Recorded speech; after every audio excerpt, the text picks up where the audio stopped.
Combien, au plus fort de mes mots, en cheminant sans croix ne pile... Mettre en lumière la littérature contemporaine, c'est l'ambition du festival Hors Limites, porté par l'Association des bibliothèques du département.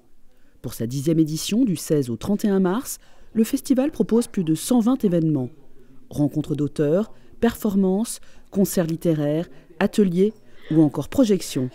Le festival Hors Limites a pour ambition de déployer à partir de tous ces livres qui sont ici derrière nous, une parole qui est celle d'un auteur, qui est également évidemment contenue dans le livre, mais qui est susceptible également de produire vraiment un échange, des rencontres et une autre approche.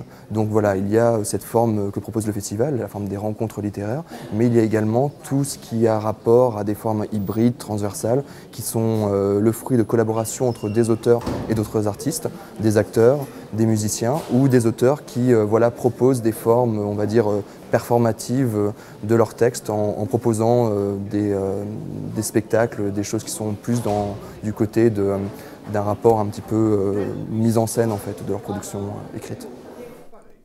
Un premier parcours littéraire est venu ponctuer le festival le samedi 19 mars autour de l'écrivain Éric Vuillard, lauréat du prix Goncourt 2017. Il a notamment participé à une lecture-rencontre de son œuvre La bataille d'Occident à la bibliothèque Elsa Triolet de Pantin.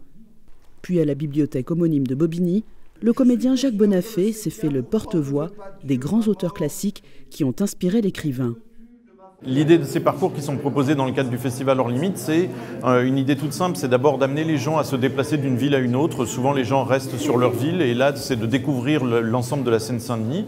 Et puis ensuite, cette année, l'accent a été mis donc, sur l'œuvre d'Éric Vuillard, qui a eu le prix Goncourt à l'automne, qui est une œuvre très très dense, qui propose plein de pistes, des sujets qui sont souvent des sujets historiques, aussi bien par exemple la vie de Buffalo Bill que la guerre de 14-18 ou celle de 39-45, ou encore la conquête du Congo belge.